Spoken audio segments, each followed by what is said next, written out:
अस्सलाम वालेकुम dear students, उम्मीद करता हूं कि आप सब खैरियत से होंगे and welcome to the Lion Forces Academy. So dear students, आज की इस वीडियो में हम आर्मी मेडिकल कॉलेज 2024 के ऊपर बात करने वाले हैं और इस वीडियो के अंदर मैं 26 जुलाई के तमाम क्वेश्चंस आप लोग के साथ शेयर करने वाला हूं। इंपॉर्टेंट चैप्टर्स आप लोग को बताने वाला हूं। आज के टेस्ट में जितने क्वेश्चंस आए थे वो आप सबको बताऊंगा with explanation, with related points. उस तरह के और भी इंपॉर्टेंट पॉइंट्स बताऊंगा क्योंकि हो सकता है कि नेक्स्ट टाइम आपके टेस्ट में वही क्वेश्चन आ जाए और आपको पता है कि जो गेस में बता देता हूँ, जो क्वेश्चन में बता देता हूँ वो 100% आते हैं। अल्हम्दुलिल्लाह आज हमारे टोटल 10 स्टूडेंट्स अपनी इनिशियल टेस्ट अभी तक क्लियर कर चुके हैं जिन्होंने अभी तक हमें इन्फॉर्म किया है। बाकी रात तक ये नंबर और भी बढ़ जाएगी। बाकी आप लोगों से मेरी एक रिक्वेस्ट है कि इस वीडियो को बनाने में मेरे 3 से 4 घंटे लगे, तो आप लोगों ने इन 3 से 4 घंटों के लिए मुझे हेल्प करनी है। वीडियो को लाइक करें, शेयर करें। बाकी सब्सक्राइब करते हो चैनल को या नहीं करते कोई फर्क नहीं पड़ता, ठीक है, लेकिन वीडियो को लाजमी लाइक करें ताकि मुझे पता चले कि आप कितना इंटरेस्टेड है, क्योंकि मैंने ये 3-4 घंटे जस्ट आप लोगों के लिए निकाले। आप देखें यूट्यूब पर लोग फजूल तरह के क्वेश्चंस शेयर करेंगे, लेकिन एक लायन फोर्सेस एकेडमी है जो आपको टाइम पे ऑथेंटिक और एक्यूरेट चीज़ें प्रोवाइड करें, तो इसलिए वीडियो को लाजमी लाइक करें। बाकी आप सब तो मुझे जानते होंगे, I am doctor Sadeed Ahsan, qualified from army medical college, NPM में 144 नाम कोर्स। और जो इंस्ट्रक्शंस मैं आपको दूंगा या जो पढ़ाई मैं आपको करवाऊंगा कोई नहीं करवा सकता, क्योंकि यूट्यूब पर जितने भी लोग बैठे हुए सारों ने या तो FSC की है या FA किया हुआ है या BA किया है या BSc, तो BA BSc वाले क्या जाने, उन बेचारों को क्या पता। वो तो खुद ये चीज़ें देकर नाकाम हो चुके हैं, तभी तो यूनिवर्सिटीज़ की तरफ गए ना। यूनिवर्सिटीज़ की तरफ कौन जाते हैं? वो लोग जाते हैं जो एंट्री टेस्ट और इन चीज़ों में रह जाते हैं, ठीक है। तो जो इंस्ट्रक्शंस मैं आपको दूंगा, जो कंटेंट मैं आपको दूंगा वो सबसे बेस्ट होगा। इससे पहले मैंने अपने नोट्स भी यूट्यूब पे अपलोड किए थे वीडियो के अंदर। इससे पहले वाले लेक्चर में आप लोग देख लें, आपको आइडिया हो जाएगा कि हमारे नोट्स के अंदर क्या क्या चीज़ें हैं। अगर किसी ने हमारा paid test passing guaranteed course buy करना हो तो ये हमारा नंबर है, इस पर रब्ता करके बाय कर सकते हैं, ठीक है। सो देखिए डियर स्टूडेंट्स, सबसे पहले टेस्ट का पैटर्न मैं आपको बता दूं, थोड़ा सा वीडियो के अंदर टेस्ट पैटर्न बताऊंगा, फिर 2026 जुलाई के तमाम क्वेश्चंस आपके साथ शेयर करूंगा, फिर अपना रिजल्ट दिखाऊंगा आज का जो हमारे स्टूडेंट्स टेस्ट क्लियर कर चुके हैं, और अपने टेस्ट पासिंग गारंटीड नोट से रिलेटेड भी बताऊंगा। तो सबसे पहले बढ़ते हैं टेस्ट के पैटर्न की तरफ। जैसा कि हर वीडियो में मैं बताता हूँ कि टेस्ट के 4 पोर्शन होते हैं, 1, 2, 3 एंड 4। ये चारों आपके टेस्ट के अंदर आएंगे, वर्बल, नॉन वर्बल, एकेडमिक और पर्सनालिटी टेस्ट, और सेम टू सेम इतने ही क्वेश्चन आएंगे जितने मैंने बताए थे। इस साल भी यही क्वेश्चन आ रहे हैं, ठीक है। आज सबसे पहला इनिशियल टेस्ट था, इसके बाद नेक्स्ट जो है वो मंडे को होने वाला है, ठीक है। इसी तरह तकरीबन ये नेक्स्ट मंडे तक ये टेस्ट जारी रहेंगे, ठीक है। सैटरडे संडे को छुट्टी होती है। सो देखिए स्टूडेंट्स, अभी टेस्ट के क्वेश्चन मैं आपके साथ शेयर करने जा रहा हूँ। वीडियो को बस जल्दी इसलिए कर रहा हूँ ताकि टाइम कम लगे और आप लोग की तैयारी अच्छी से हो जाए, वीडियो में आप लोग का ज़्यादा टाइम जाए ना, ठीक है। सबसे पहला क्वेश्चन क्या है कि द फ्लॉक ऑफ बर्ड्स। इसमें ये जो फ्लॉक आपको दिया गया है ये क्या है? तो देखिए ये क्या है आपके पास, ये कलेक्टिव नाउन है। क्यों? क्योंकि फ्लॉक कहते हैं ग्रुप को, तो एक कलेक्टिव नाउन हो गया, ठीक है। तो सबसे पहला क्वेश्चन इंग्लिश से ये वाला आया था, ठीक है। इसी तरह देखिए इंग्लिश में सिनोनिम्स और एंटोनिम्स भी आए थे। सिनोनिम्स और एंटोनिम्स काफ़ी ज़्यादा इंग्लिश के अंदर आ रहे, लेकिन सिनोनिम्स और एंटोनिम्स के लिए तो मेरे जो स्टूडेंट्स है जो हमसे पढ़ रहे, आप लोग को जो मैंने 2 वीडियो लेक्चर्स प्रोवाइड किए थे, ठीक है, और उसके अंदर तकरीबन 50 वर्ड थे, आप लोग सिर्फ उसको कर ले, वो आपके लिए सिनोनिम्स और एंटोनिम्स के लिए मोर देन इनफ है, ठीक है। सिर्फ आप लोग उसको कर ले, बाकी सिनोनिम्स एंटोनिम्स आप लोगों को करने की जरूरत नहीं है। बाकी जो स्टूडेंट्स हमारे यूट्यूब चैनल पे अगर वो हमारे कोर्स को बाय करना चाहते हैं तो ये हमारा नंबर है, ठीक है। सो देखिए नेक्स्ट क्या है कि angle between dot product and cross product when they are equal. Dot product भी आप लोग जानते हो, क्रॉस प्रोडक्ट भी जानते हो, तो ये किस डिग्री पे बराबर होंगे? ये आपके पास 45 डिग्री पे बराबर होंगे। बाकी इसके बारे में मैंने कुछ और इंपॉर्टेंट इन्फॉर्मेशन भी दी है। देखिए अगर आपके पास डॉट प्रोडक्ट के दरमियान एंगल 90 डिग्री हो तो इसका रिजल्ट क्या आएगा? 0। इसी तरह अगर क्रॉस प्रोडक्ट के दरमियान एंगल 0 डिग्री हो तो इससे वैल्यू क्या आएगा? 0, ठीक है। तो इट मीन्स के डॉट प्रोडक्ट आपके पास किस डिग्री पे मैक्सिमम होगा? 0 डिग्री पे। क्रॉस प्रोडक्ट किस वैल्यू पे मैक्सिमम होगा? 90 डिग्री पे, ठीक है। डॉट प्रोडक्ट किस वैल्यू पे मिनिमम होगा? तो 90 डिग्री पे। क्रॉस प्रोडक्ट किस वैल्यू पे मिनिमम होगा? तो 0 डिग्री पे। और ये दोनों किस एंगल पे बराबर होंगे? तो 45 डिग्री पे, ठीक है। इसी तरह ए डॉट बी के लिए हम cos थीटा यूज करते हैं और ए क्रॉस बी के लिए हम sin थीटा यूज करते हैं, ठीक है। तो ये क्रॉस और डॉट प्रोडक्ट हो गया आपका, ठीक है। और बाकी ये क्वेश्चन भी लास्ट ईयर आया था कि कम्यूटेटिव लॉ कौन सा डॉट प्रोडक्ट कम्यूटेटिव लॉ को फॉलो करता है जबकि क्रॉस प्रोडक्ट फॉलो नहीं करता, ठीक है। बाकी नेक्स्ट क्या है कि पिक्रिक एसिड और पिक्रिक एसिड आप लोग जानते हो, इसका एक नाम आप लोगों ने बताना होता है, तो इसका नाम क्या है? 2,4,6 ट्राइनाइट्रोफिनोल। आप लोगों ने देखा, देखिए ये आपका फिनोल हो गया, ठीक है, ये फिनोल हो गया। बाकी देखिए किस पोजीशन पर? 4 और 6 पोजीशन पर नाइट्रो ग्रुप अटैच है, तो इसलिए इसको कहते हैं ट्राई नाइट्रोपिनोल। और 2,4,6 इसलिए क्योंकि ये पोजीशंस को शो कर रहा है, ठीक है।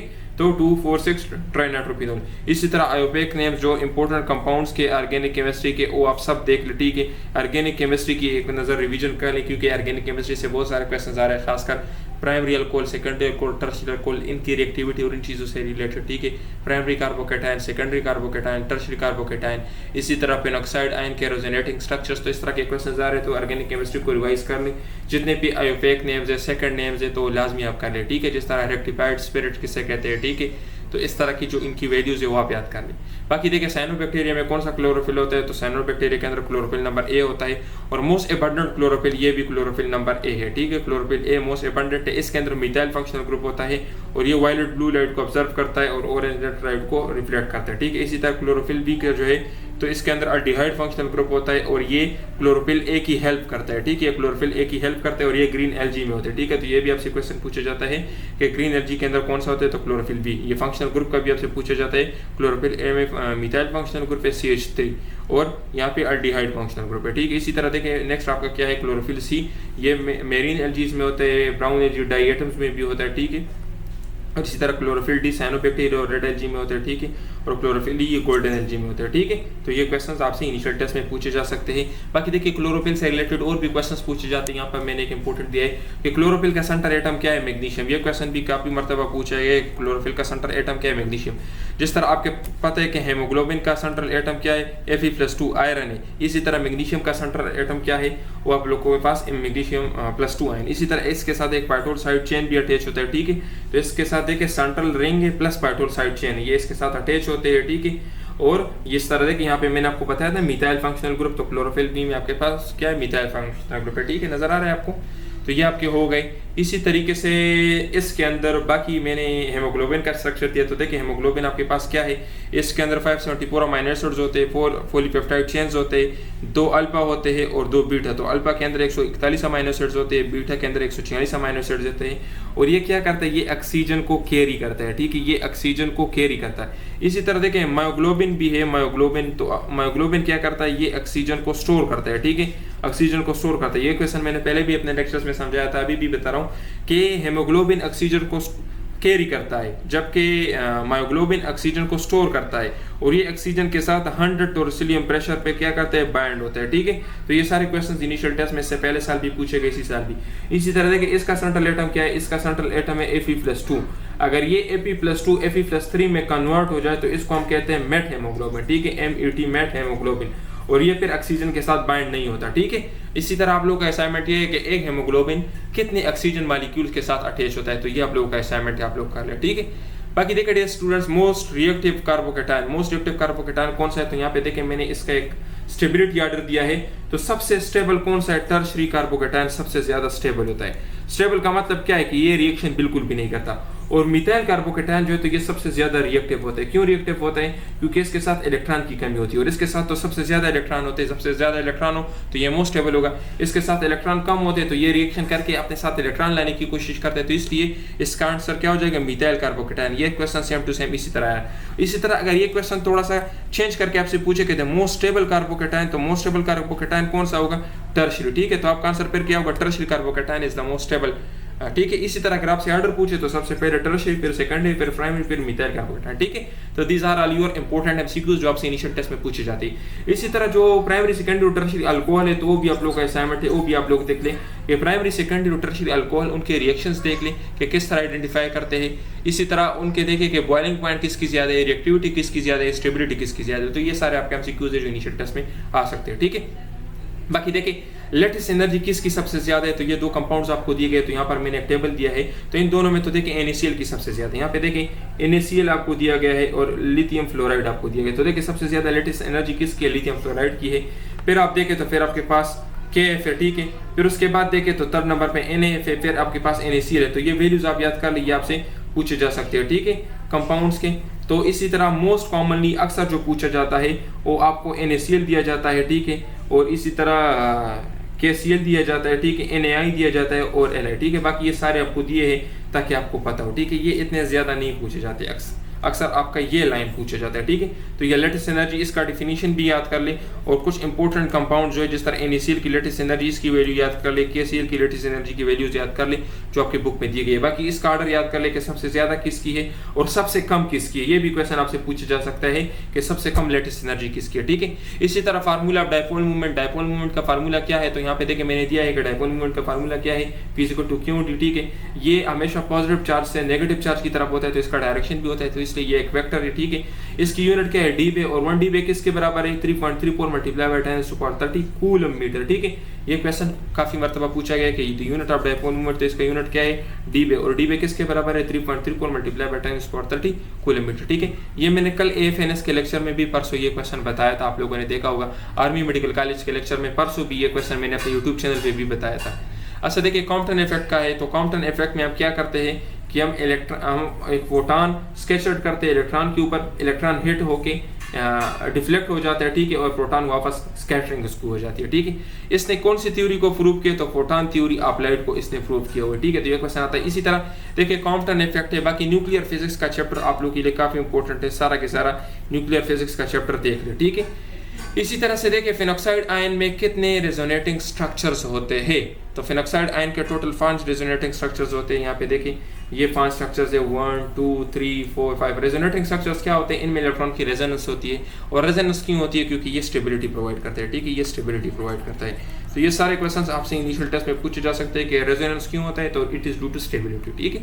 अच्छा देखिए which nitrogenous base is not present in uracil, ठीक है। तो देखिए आपके पास एडेनिन और गुआनिन ये डबल रिंग स्ट्रक्चर्स है, और इसके अलावा यूरासिल, साइटोसिन और थायमिन ये सिंगल रिंग स्ट्रक्चर है, ठीक है।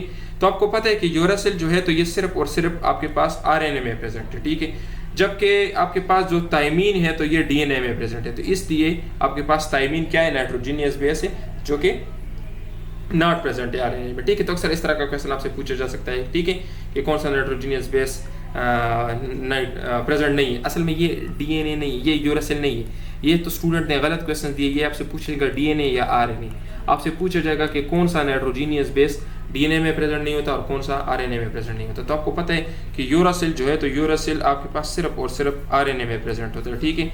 इसी तरह थायमिन जो है ना, थायमिन तो ये आपके पास सिर्फ और सिर्फ DNA में प्रेजेंट होता है। तो ये दो आप लोग याद कर ले, इससे रिलेटेड आपसे क्वेश्चन पूछे जाएंगे, ठीक है। अच्छा देखिए dear students, most important areas मैंने यहाँ पे दिए, जो आज इन जगहों से काफ़ी ज़्यादा MCQs है, तो सारे के तो मैं आपको यूट्यूब पे नहीं बता सकता क्योंकि हमारे तो पेड स्टूडेंट्स भी है, और ये तो हमने हमारे नोट्स के अंदर ऑलरेडी सब कुछ कवर है, लेकिन फिर भी उनको आज मैं ये सारी चीज़ें प्रोवाइड कर दूंगा, ठीक है। ये जितने भी एरियाज है ये आपके लिए मोस्ट इंपॉर्टेंट है, यहाँ से क्वेश्चंस काफ़ी मरतबा है। बाकी जो हमारे पेड स्टूडेंट्स हैं तो उनको ये सारे प्रोवाइड हो जाएंगे, काफ़ी सारे कंटेंट उनके नोट्स के ऑलरेडी सब कुछ मौजूद है, फिर भी इनके ऊपर मजीद एक्स्ट्रा MCQs मैं उनको प्रोवाइड कर दूंगा। ऑर्गेनिक केमिस्ट्री का ले, reproduction, carbohydrates, diversity among plants और एनिमल्स दोनों, ठीक है, एनिमल्स दोनों, ठीक है। इसी तरह gerund, sentence correction, compound, complex sentence, synonyms, antonyms, embryo, dimension, mole, carboxylic acid, radian, radian और स्टेरेडियन। इसी तरह 1 स्टेरेडियन कितने रेडियंस के बराबर है, तो ये सारे क्वेश्चंस इनिशियल टेस्ट में पूछे जाते हैं। बाकी जो हमारे स्टूडेंट्स हैं जिन्होंने हमारे नोट्स बाय किए हैं, जिन्होंने हमारे कोर्सेज बाय किए हैं, आज रात तक आपको ये सारे टॉपिक्स के ऊपर भी इंशाल्लाह नोट्स मिल जाएंगे या कल सुबह तक आपको मिल जाएंगे, ठीक है। बाकी अगर कोई हमारे नोट्स बाय करना चाहते हैं, हमारा कॉन्टैक्ट नंबर है। बाकी अभी मैं आपको अपना रिजल्ट दिखाता हूँ, ठीक है। देखिए ये हमारा स्टूडेंट है गुलाम, ठीक है, इसने अपने इनिशियल टेस्ट क्लियर किया, रिजल्ट आप देख सकते हो। इसी तरह देखिए ये हुज़ैफा हमारा स्टूडेंट है, ये क्या कह रहा है आप खुद रीड कर ले। इसी तरीके से देखिए ये मऊज हमारा स्टूडेंट है, ये क्या कह रही है, सारे सर वाले नोट्स थे, ठीक है। इसका वॉइस मैसेज भी अभी मैं आप लोगों को दिखा देता हूँ, आप लोग सुन लिया, ठीक है। इसी तरीके से देख डियर स्टूडेंट्स, ये मऊज ने अपना इनिशियल टेस्ट क्लियर किया है, बहुत सारे क्वेश्चन सर के नोट से आए हुए थे।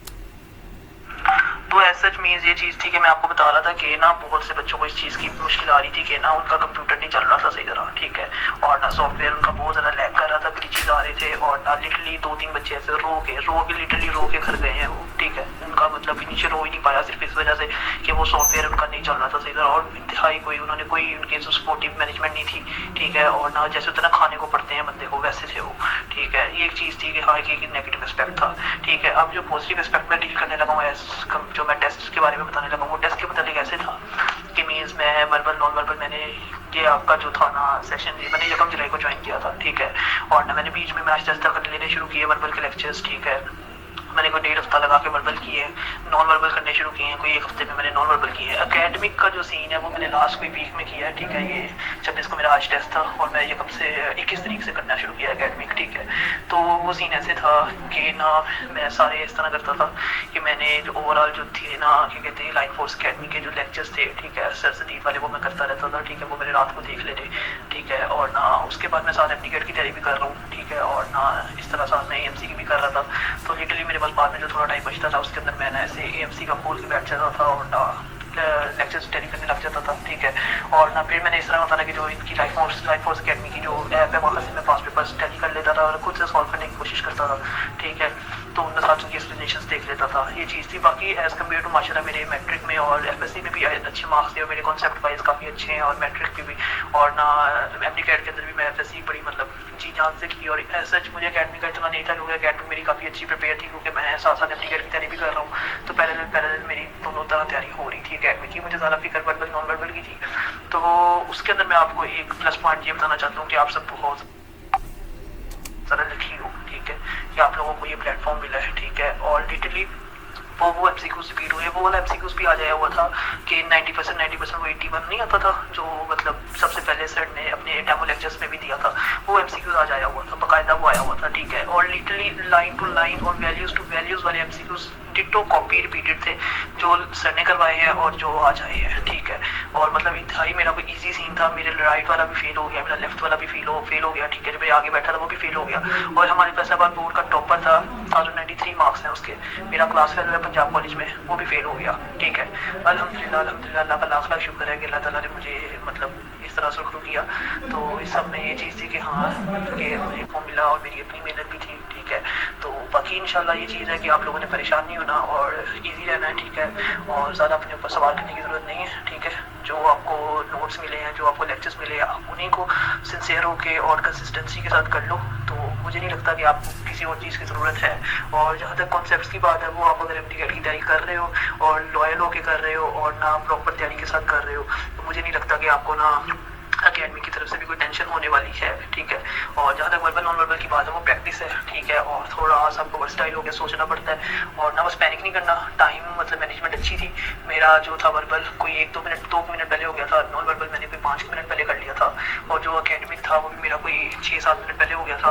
और जो फिर था पर्सनैलिटी टेस्ट, उसके अंदर भी पूरा टाइम था, कोई मसला नहीं है। पर्सनैलिटी टेस्ट का भी बस आपने 22 लोगे और ना बगैर सेल्फिश हो गए, ठीक है। और ना मतलब पॉजिटिव वे में रहते हुए आंसर्स करने पर्सनैलिटी टेस्ट में भी, ठीक है। 150 MCQs थे, इंतहाई ईजी थे। और ना बस आपकी अपनी पर्सनैलिटी के रिलेटेड थे, वो आप एक दफ़ा पढ़ोगे तो आपको सीधा उसका ऑप्शन मतलब समझ आ जाएगी मैं क्या हूँ और कैसे हूँ, ठीक है। बाकी जो बायो का पोर्शन सबसे कम था, उसके बाद केमिस्ट्री थी और फिजिक्स और इंग्लिश का पोर्शन सबसे ज़्यादा था, ठीक है। और ना इंतहाई आसान MCQs थे। फिजिक्स के जैसे आए हुए थे सेंटीमीटर फोर्स फाइंड करने का फॉर्मूला, उसके अलावा मोमेंटम ऑर्बिटल वेलोसिटी फाइंड करने का फॉर्मूला, ठीक है। केमिस्ट्री के अंदर आए हुए थे कैल्शियम कार्बोनेट परसेंटेज फाइंड करें, ठीक है, डेप्थ फार्मूले से फर्स्ट ईयर के। उसके बाद आया हुआ था ऑर्गेनिक के अंदर से कि हम लोग फिलियम कार्बाइड को मिलाएं तो क्या बनता है, एसिटाइलिन इथाइलिन, इस तरह की बहुत ईजी MCQ सीधे इन बायो का तरीका आया हुआ था। साइनोइट्रियल नोट कहाँ होता है, राइट एट्रियम में होता है, ठीक है। उसके बाद tact acid of sample MCQ था, मुझे याद है। उसके अंदर आया हुआ था कि ट्रांसफॉर्मेशन को हाइड्रोजन के साथ क्या होता है, उसके अंदर हुआ जाता है ट्रांसलोकेशन नहीं होती, ठीक है। इस तरह के MCQ से बहुत ईजी थे। अगर आपने हलाल से वो अपने एप्टीट्यूड की तैयारी कर रहे हो ना, लॉयल होकर कर रहे हो, तो मुझे नहीं लगता कि आपको कैट में मार पड़ेगी, ठीक है। बस आप वर्बल नॉन वर्बल की अपनी तैयारी को टाइट रखो और ना जो सर वाले नोट्स को बाकायदगी से करो, ठीक है। और ना पैनिक होने की कोई जरूरत नहीं है और अपने पता करने की भी जरूरत नहीं है, ठीक है। और इंशाल्लाह बस ये है कि ना आपकी कोशिश है और बाकी अल्लाह की मदद है। तो मेरी तरफ से सबको बेस्ट ऑफ लक है। इंशाल्लाह अल्लाह सबको कामयाब करे और जिस चीज़ को काम के लिए, जिस चीज़ मुस्तकबिल के लिए कोशिश कर रहे हैं सब, अल्लाह ताला सबको। इसी तरह यहाँ पे देखे इसका टेस्ट क्लियर हो गया है। बाकी ये देखिए हारून शेर, इसने भी अपना टेस्ट क्लियर कर लिया है, ठीक है, आप चेक कर सकते हैं। इसी तरह देखिए ये हारून शेर का टेस्ट फैसलाबाद सेंटर से क्लियर हुआ था। बाकी ये मंसूर हमारा स्टूडेंट है, इसका भी टेस्ट क्लियर हो गया है। सो देखिए डियर स्टूडेंट्स, अगर आप भी अपने टेस्ट को पास करना चाहते हैं तो उसके लिए आपने क्या करना है, हमारे टेस्ट पासिंग गारंटीड नोट्स लेने हैं, ठीक है। 4 सेट्स देंगे हम आपको नोट्स के। ये 4 सेट्स है, देखिए ये कंप्लीट एकेडमिक है, ये पर्सनालिटी टेस्ट है, ये नॉन वर्बल है और ये वर्बल है। अगर आप इसको कवर कर लेते हैं तो तकरीबन 2 दिन में आपकी तैयारी कंप्लीट हो जाएगी। अगर किसी का मंडे को टेस्ट है तो उसको मोस्ट इंपॉर्टेंट एरियाज दे देंगे, मोस्ट इंपॉर्टेंट MCQs दे देंगे, उससे टेस्ट 100% क्लियर हो जाएगा, ठीक है। बाकी इसकी जो फीस है तो फिक्स फीस है, किसी किस्म की कोई डिस्काउंट नहीं। 4700 फीस लेंगे, टेस्ट की 100% गारंटी होगी, जो हम देंगे उसी से आपका टेस्ट आएगा, ठीक है। Thank you dear students, video को लाजमी लाइक करें। वस्सलाम।